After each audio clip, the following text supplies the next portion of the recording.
Hello, We made it. we're here.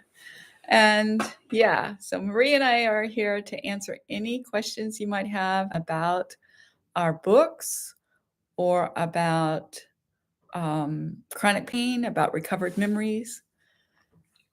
And we should keep talking. We don't have any participants yet, but I know we'll put a recording of this up. So something Maria and I have in common is that we were sexually abused as children. And something else we have in common is that we recovered memories of that as an adult. I was 37 when I remembered that I was sexually abused as a child. I did not remember it before then. If someone had said, "Were you ever abused as a child?" I would have said no. And Maria, I'll let you tell about yours. Yeah, I was 42 when I remembered, and same thing. I really had absolutely no recollection. And same thing. If anybody asked me, I would have said no. I didn't even see any clues in my own behavior or anything until I was 42. And I remembered actually from a dream. I had a dream that reminded me of what happened.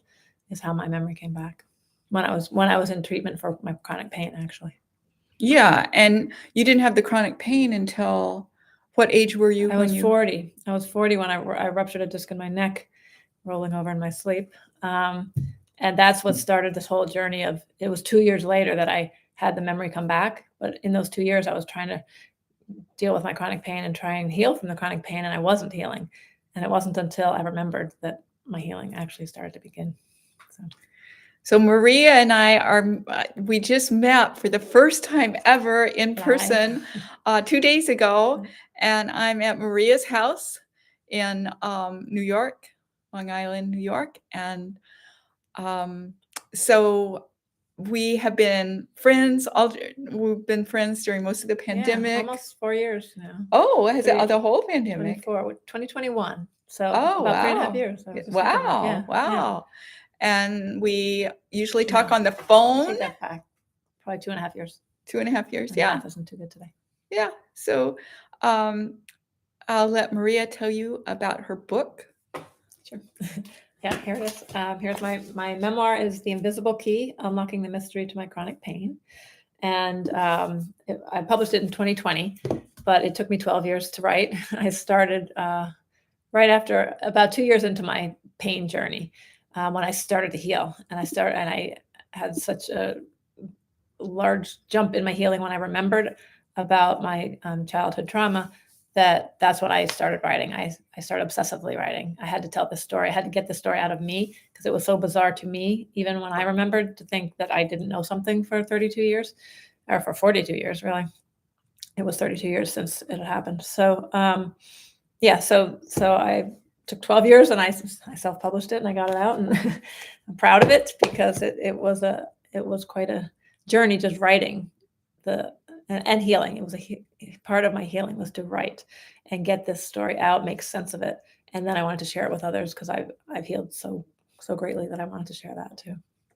And thank you for the comment. Is that Imagination Podcast? I like that title, Warrior Women. So I'm assuming you're talking about us, and I love to be called a warrior woman. We can answer questions. If you can let us know in the chat what you'd like to know about, because we can answer questions related to recovered memories. I've already told we're both survivors with recovered memories. Maria has researched it. Maria is a Harvard-educated scientist. How impressive. But I can see it in the way she works, very detail-oriented. And so she can explain it in terms. I can explain it how I explain it. I will just right now say the former Miss America, Marilyn Vanderbeer, says that it's really difficult to understand. It's just kind of hard to believe. But what happens is my mind protected me from the information until I was ready to know it. And her example is, how could she have gone to school and made straight A's and been on the ski team and the other she had a very full schedule as a high school student and younger. Hers started at age 5 and ended at I Went on believe for 13 years. 18. Yeah, Yeah, went for 13 18 years, years. so she Okay, was yeah, 18. Yeah. 18. Yeah. And and so if she'd remembered, she couldn't have done all those things. And for me, and she remembered in her 20s. Some people think she didn't remember until the early 90s, but that's not true. That's when a newspaper um, reporter got word of it, and that's when it was made public. But she remembered just about 2 or 3 years after becoming Miss America. And I remembered at 37, well, I don't think I would have felt safe remembering if I had remembered earlier. I was in a difficult marriage. I needed, but my abuse involved really bizarre and extreme, life threatening. Um, my life was threatened numerous times by my abusers, who were my parents, and then there were other abusers as well. And I I really, even one thing I remember was how much I didn't want it to be true. I didn't want to think that my father had done something like that.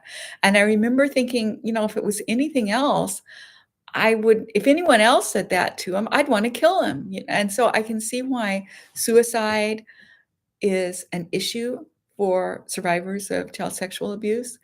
But I also knew that I had young children, and there was no way I was going to risk the innocence of my children.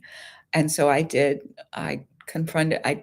talk to my dad, and I thought he would go to counseling with me. I thought we would get this all worked out, but no, it didn't. So my situation was that my parents disowned me, multi-millionaires, they disowned me. Um, and they called me crazy. Well, I would say, were not nice, and certainly never acknowledged or what they'd done. Of course, if they had acknowledged what yeah, my parents killed people, no statute of limitations on that. So um, I'm saying that really briefly, and I know that's really shocking that my parents killed people. And I do tell about it in my memoir, but I'm not going to say more about it now because I don't want this to be too triggering. And one thing that's good that we can do is that Maria's abuse, you can hear about it, and it's not that triggering because it was much less intense than what happened to me. So maybe, Maria, you could tell about Yeah. your abuse. Yeah, I'll tell you. And my experience is obviously different. My abuse was very minor. It happened once. It was my brother who molested me one time. It was, touching. That was it. And it was one time, but I still put that memory out of my brain. And like Mary said, as far as how this even happens, it is a defense mechanism. Our brains, a lot of, I forget the number now, maybe around 40% of, I don't know if it's incest survivors or just child sexual abuse survivors don't have recall, dissociative amnesia, they call it, because it's too much for us to handle, and we do have to keep living and survive and go on. And what's bizarre to me is that why did I repress this memory when it seems like it wasn't that big a deal, but when it's somebody in your family who you live with, and essentially my brain went into protection mode saying, you're not safe in this home anymore. So this is what, makes sense to me, at least, is why I might have not remembered, is that, I had to live every day in the same house with somebody who violated me. And I was 10 years old, and as a 10-year-old, that was devastating to me. And I had parents, my parents were lovely, loving, and, so I had a good childhood, but this was enough to just have it go out of my mind. And the other thing I wanted to say about my situation is my brother did confirm it once I remembered. So when I remembered, I did think, how could this be? Am I crazy? I had the same thought. Could this really be true? And I knew in my gut and my soul that it was true. It's just when I did remember, I knew it, but I didn't want to remember. Same like Mary. It's like I just kept thinking of this can't be true. I don't want to remember, but I did confront my brother, and he admitted it, and he even apologized. So I'm lucky in getting that from him. But but it didn't matter to my 10-year-old brain that decided this was a trauma that I could not deal with at the time. And why I didn't remember till I was 42, it's hard to say, but what happened with me is my daughter, when that was the age, that was the year when my daughter turned 10. So a lot of times that does happen, that people remember when there's your child is either born or your child is the same age that you were abused. That turns out to be very common. So that was the situation for me. I remembered when my oldest daughter was 10, and then it all came back. So Maria, thank you, Maria. And could you read what we have in the chat? Because I don't have my glasses on. It says, what are some signs to look for I can't even see it, in a reaction, I think, and a reaction that may indicate someone might be a survivor. A lot of people medicate pain instead of investigating it. Any signs someone could be an abuse survivor? Yeah, well, one is, if a substance abuse problem often indicates that there was some trauma. It might not have been sexual abuse, but it often indicates there was some trauma, and it's not unusual for someone who's the first year they're sober, like people who attend Alcoholics Anonymous and become sober, for them to then need to deal with some things related to that. And so the substance abuse itself is a problem, because it's a problem to abuse substances, but it's also a possible sign that there is something underneath. Yeah, that's very common. That wasn't a situation for me, and really the chronic pain for me was the indicator. So when as far as pain goes, when you try everything else and nothing works, and you still have pain, that's when it worked. It was for me that I discovered that the trauma was related. So I would say, if there's lingering pain that just you do everything the doctors say and try everything and it's still there, then you have to kind of go to the psychological side. It doesn't mean somebody was a sexual abuse survivor. It just means there's probably some emotional background to what's holding them in pain. And a lot of times, or in my case, it was primarily the sexual abuse, but any other traumas. I was caught in an undertow, and I thought I was going to die because my hair was in my face. I couldn't breathe. I was about 5 years old. So that's another trauma that I have, that I may be bracing and holding tension in my body that's causing my chronic pain.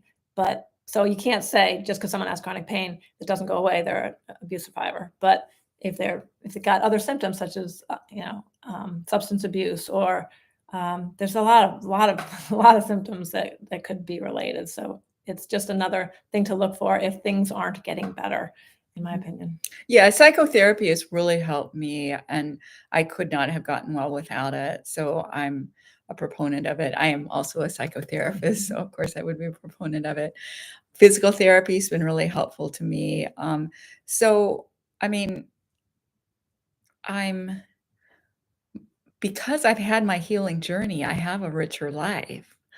And I had chronic pain my whole life. I didn't realize that I was unique. I thought everyone had pain every day of their life. And I did not realize it until I was 30 years old, and I was sitting around with some other moms of babies. And I asked them, are you in pain? And no one else was in pain. They were like, oh, I'm sorry you are. And I just thought it was that common, that maybe it would be a different place in your body, different days, and maybe it would be more pain some days than others. But I thought every single day, everyone was in pain. So I'm so glad to be almost completely pain-free now.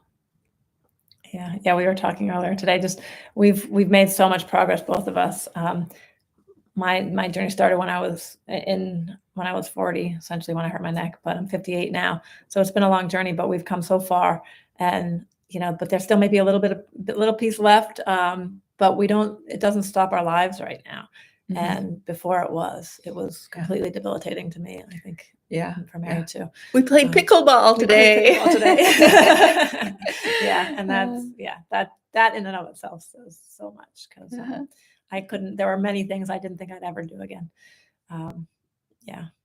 There's a couple of new people on. So if you have anything you especially want any questions or any subjects you want us to go to. We've talked, both Maria and I have recovered memories of childhood abuse, and so we can talk about recovered memories. Maria wrote the prologue of my book, so she explained she discussed the recovered memory issues in it. Let me know what you might like to talk about. Our fallback is to talk about our healing, but we can talk about various other things. Yeah, I guess just adding to what you said about the psychotherapy, for me, I was so dissociated and didn't remember anything. I didn't think I ever needed psychotherapy because I had it all together. And I was one of these high achievers and people who, kind of overcame. And I was lucky that I had a family that was very supportive in life. So I had resources to be able to, you know, move forward easily in life. But when I was, had this repressed memory this whole time, so I didn't ever think I had any problems, and it was the pain. I wasn't depressed growing up, like, there was nothing else until the pain hit me. Physical pain hit me at age 40. So then I still didn't think I needed psychotherapy because it was physical pain.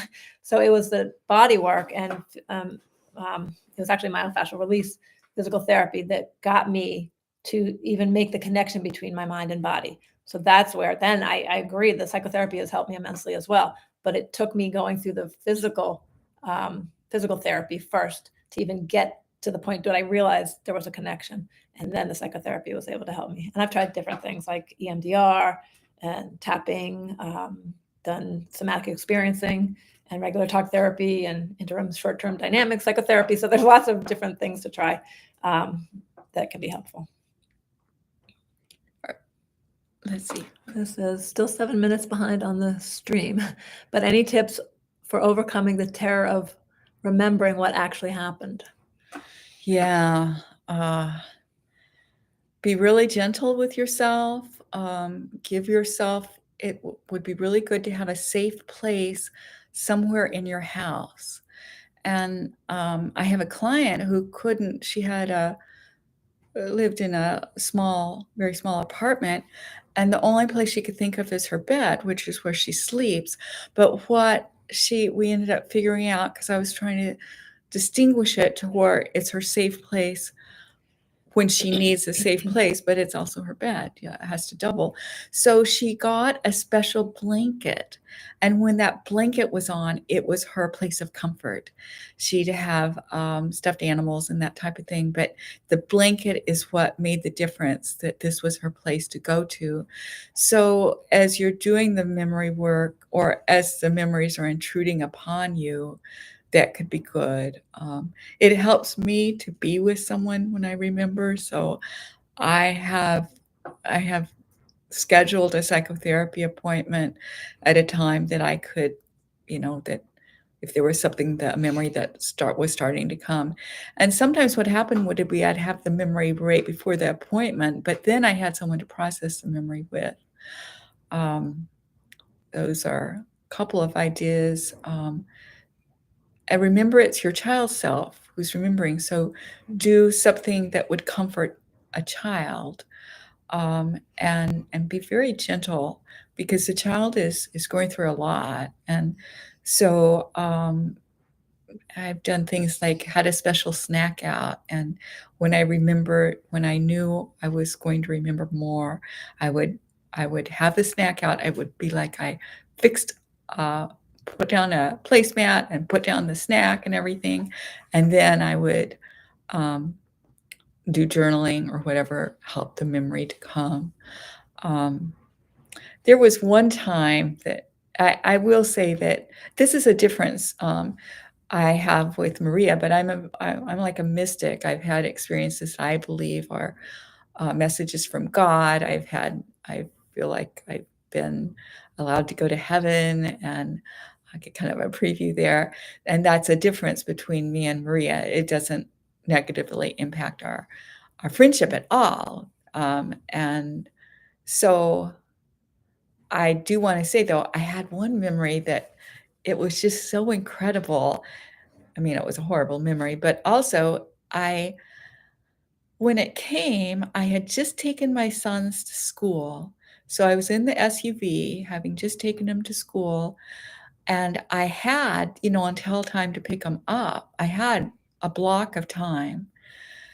And before I got out of the van, I started hearing this love song.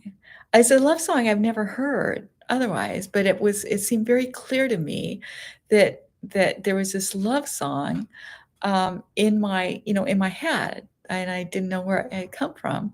And so it kept happening, and I just stayed in the van, and I asked God, is there something I need to remember? And the more of the song, and then a flash of something horrific, and a horrific image, and that's the memory I do. I tell about. I have 3 essays in my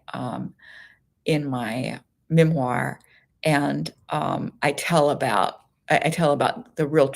I have 3 essays that are extremely triggering, and they're labeled as such, and so I then had one of those memories. So if you wanted to know, you could look at my memoir. If any of you can't afford to purchase my memoir but want it, let me know. Email me, and I will send it to you. So this is it. I will send you a PDF of it. Yeah, same for me. And I will put my, oh, that's nice, Yeah, Maria. yeah. MaryKnightHappy@yahoo.com. That's my email. And I'll let Maria Yeah, tell. and let me just, mine's healing. Is it working? I'll do it after, but Yeah, let go me. ahead. Yeah. Okay. That's gonna talk because it's long. Healing from chronic pain. Healing from chronic. And as she's doing that, I'll just say a little more. Yeah, just if you email me, let me know that you're a survivor or a pro-survivor, and you can't afford to purchase my book, or can't easily afford to, then let me know, and I'm glad to send it to you. Go ahead, Maria, tell more. Yeah, I was just going to say, for me, it's a little hard for me to answer that because I had one memory and it was a one incident. But I do want to say that I was in the myofascial release. I was in a 2-week intensive of this myofascial release work. And I remembered at night when it was an outpatient thing. So I was, staying somewhere else overnight.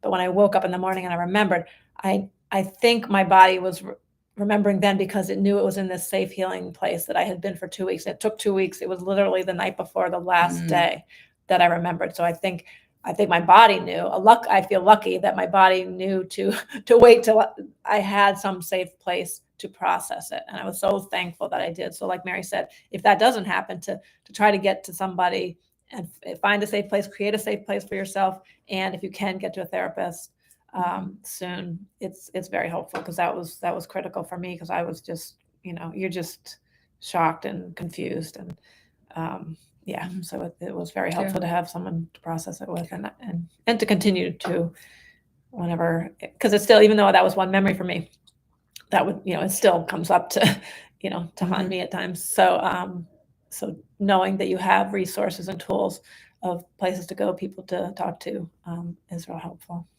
And I just want to repeat, if some of you weren't here at the time, Maria is willing to send you a PDF of her book.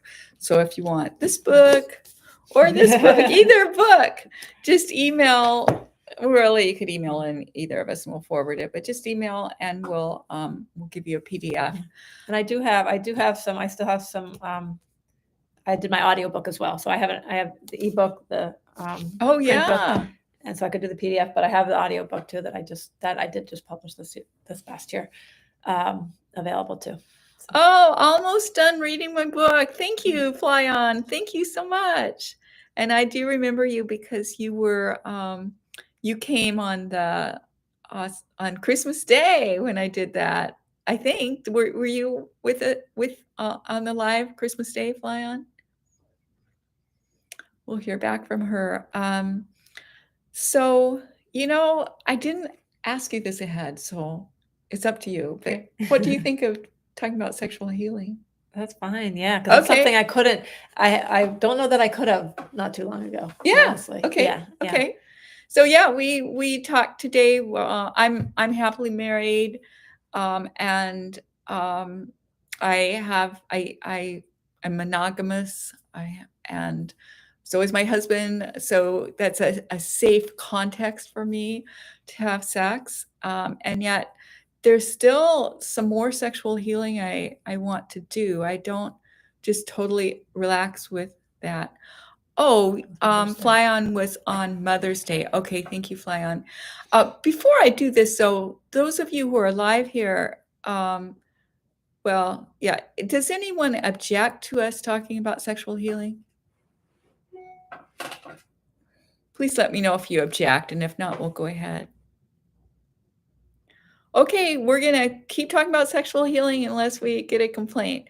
So I'll say one of the things that helped me was that I was unable, I got really scared even considering having solo sex, which many people call masturbation. And I actually went to a psychotherapist, a sex therapist, about that. And it was like if I did that, I felt lonely, not like just I hadn't talked to anyone that day, but lonely like I'd been in solitary confinement for 10 years. I mean, it was this dreadful, horrible place of loneliness. And I think, it's empowering to be able to have an orgasm on your own. And my abusers didn't want me empowered in any way. So I also think it was some of the sexual torture, because they would get me very, as like a 6-year-old, 5-year-old, 7-year-old, they would get me very close to orgasm and then stop. And it was a type of sexual torture they did. So it was really healing that I needed to be able to have solo sex, what I call solo sex. And my husband's not opposed to me doing that. If that's what I need to do, that's fine. In addition to us having sex as a couple, it's sex as a couple that I'm still working on. That it's like well, no, I think it's both. That just getting to that high level orgasm where I'm totally losing to where I'm totally, totally enjoying it is triggering to me. So I need to do some more work to figure that out. Yeah, and for me, I'm happily married too for, I lost track, but many years, 30 something years. And I met my husband when I was 18 in college, and we're still together. And I think for me, he was just a safe person for me. I think he was really my first boyfriend and my only. And I think I found somebody that was safe, and I just, held on to him. But I've still struggled with, and we have 2 kids, and everything's great. Like I said, I didn't remember about the abuse until I was 42. So we had been married a long time already. So the poor guy, all of a sudden, I turned crazy a little bit, at that point in life, but I'm better. But as far as, in the bedroom, as I say, I have, whenever he touches me the way my brother did, I just freeze a lot of times. And I remember after I remembered, he finally said, he's like, oh, that makes a lot of sense now. Cause I didn't know. And he sometimes would say, you're just lying there like a log. This was before I remembered. And again, it started to make sense. I would just freeze. And it takes me a long time or it would take me a long time to get past that. And I would get past it, and I would, could orgasm and get to a good place. But generally didn't ever want to initiate it. Felt like I could just go without it. But once I did get engaged and got past that barrier of whatever, like somehow I could get past it. I'm not even sure how at the time or every time, but I'd get past it and I'd get to a good place. But more recently, it was really getting in the way again. And it's gone through phases since I remembered, but kind of in the last several years, I would be in that frozen mode again. And it took some psychotherapy, some parts work of working with my 10-year-old. And essentially the therapist helped me visualize her outside of the bedroom. He's like, she does not belong in the bedroom.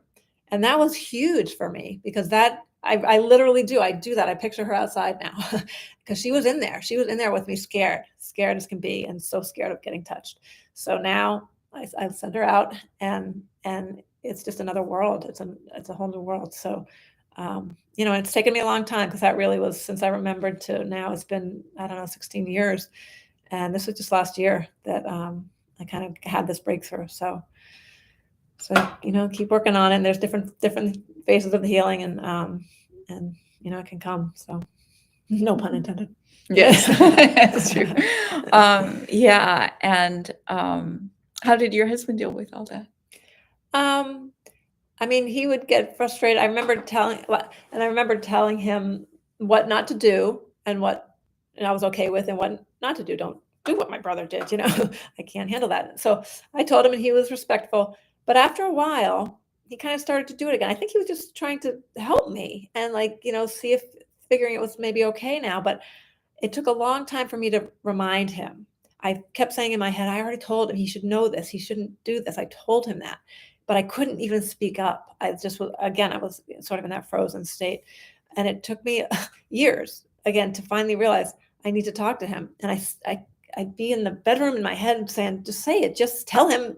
It's like, what's the big deal? But I couldn't do it. So I finally realized and thought that or maybe somebody told me, I can't remember. I'll talk to him outside of the bedroom, have this discussion outside of the bedroom. I think my therapist did suggest that. And it worked. I was like, I could talk to him not in there, not when I'm in that frozen state. And he was very accommodating and, okay. It was like no big deal. And here I'm thinking, why didn't I do that for the last many years? But I didn't. And so it's been that's what really turned it around. So then he was fine with it. He just needed to know, he was trying to do the best he could without getting information from me that he needed. So that was what worked for us. Is there? There's such a disconnect for me sometimes between when I logically know, but presently feeling. And that's, really, that's not just a survivor thing. That's what everyone's, that's for everyone. I didn't know if you mean specifically connected with sexual healing, but just speak up. Like what you're describing, just speak up. Yet you're inwardly panicking. Yeah. Exactly. Yeah. Exactly. Because that's, I mean, that's speaking up for me. I couldn't tell my mother, like once I never told my mother I got my period. Like there were other things now looking back, we were like, oh, she never understood that till I remember. And they're like, oh, that makes sense. I just couldn't tell her things about me growing sexually. And, and I remember every month I'd get my period and I'd be like, I got to tell my mother. I couldn't tell her. And so it was like that same feeling. It's like, and when I remembered, like, that's why I wrote this book, because I couldn't get the words out. So I started writing. And that for me is, was the first way to start getting it out. Now I can speak about it, but it's hard. It's hard. Yeah. Any other questions, subjects you want covered? I'm gonna look in my book at what I put for sexual healing, because I was careful in, not telling too much about myself and yet covering it. So, I will say, for me personally, I couldn't have a good sexual relationship with someone unless that person is committed to me. That's and I haven't wanted to heal sexually in a way to where I could have sex outside of a loving, committed relationship. That's my choice. But one thing I did, early in our marriage, early in our relationship, I told my husband that it would be better for him not to initiate, that I needed to be the one in control. And we have been married almost 14 years and he's still doing that. And so now I have to kind of like, I want you to initiate. Like, it was on his birthday one year. It's like, this is something I want for you to initiate. And that's how specific I need to get for him to do it, because he's being very careful with me. And I don't need as much care taken with me now. When this is kind of a, touching story, I would say. But early in our marriage, I told I had a girlfriend that we were really close, and I told her that, we didn't have sex much, me and my husband. And I told Jerry I had told his friend, and he was like, "But you didn't tell me." I'm like, "But we don't have sex very often." And he's like, "I know, but I didn't know what bothered you." So it mattered to him more than his own sexual pleasure. It mattered that I be happy with how things were. And it does help that my husband says, well, his reply was, "We make love all the time. We cuddle every night." And he considers cuddling making love. So that's nice. I have someone who is that considerate. And then a recommendation I make regarding sexual healing. This book was written a long time ago, but I still think it's the best one. It's by Wendy Maltz, Maltz, and it's called The Sexual Healing Journey: A Guide for Sex Abuse Survivors. Wendy is, I saw her once at a conference, but she is a survivor of date rape. And still, when she talked about the date rape, you could see her kind of dissociate. But she's a clinical social worker, and she has spent her life helping people with sexual healing. And this book is for men as well as women. And then the other thing, another thing that I did that was helpful to me is I went to a sex coach. There is sex therapist. A sex therapist does not, a therapist can't touch you at all. There's sex surrogate who will have sex with people. That's something I'm not comfortable doing. I'm not comfortable with anything related to sex work. But a sex coach is someone who teaches you things, and it can include touch. There's limits. It can include there's limits to what it can include, as far as how the therapist can touch, the sex coach can touch you, and it has to be for your benefit and not for the sex coach's benefit. But anyway, I'm oh, fly on, you need to go. Yes, okay, this will be recorded, you can listen to it. What I decided related to the sex coach that I was comfortable saying is just that I have been to a sex coach who was helpful. Her name is in my book, Amy Weisfield. Weisfeld, okay. And she's in the Portland, Oregon area, and I recommend her. And I might not have gone to her except for my psychotherapist recommended her and knew her well. And but the only problem is the expense of it. She recommends a certain, and you can buy it from her, a certain massager vibrator, and it's really a great tool, and I think it costs between $100 and $150. This is the dog in the background, and so since you heard him, no, he doesn't want you to see him, but he's trying to get outside. So let's see if we can see him. He doesn't seem to like to be on camera. Very friendly dog, though. So anyway, we're trying to get him outside so you won't hear him. Okay.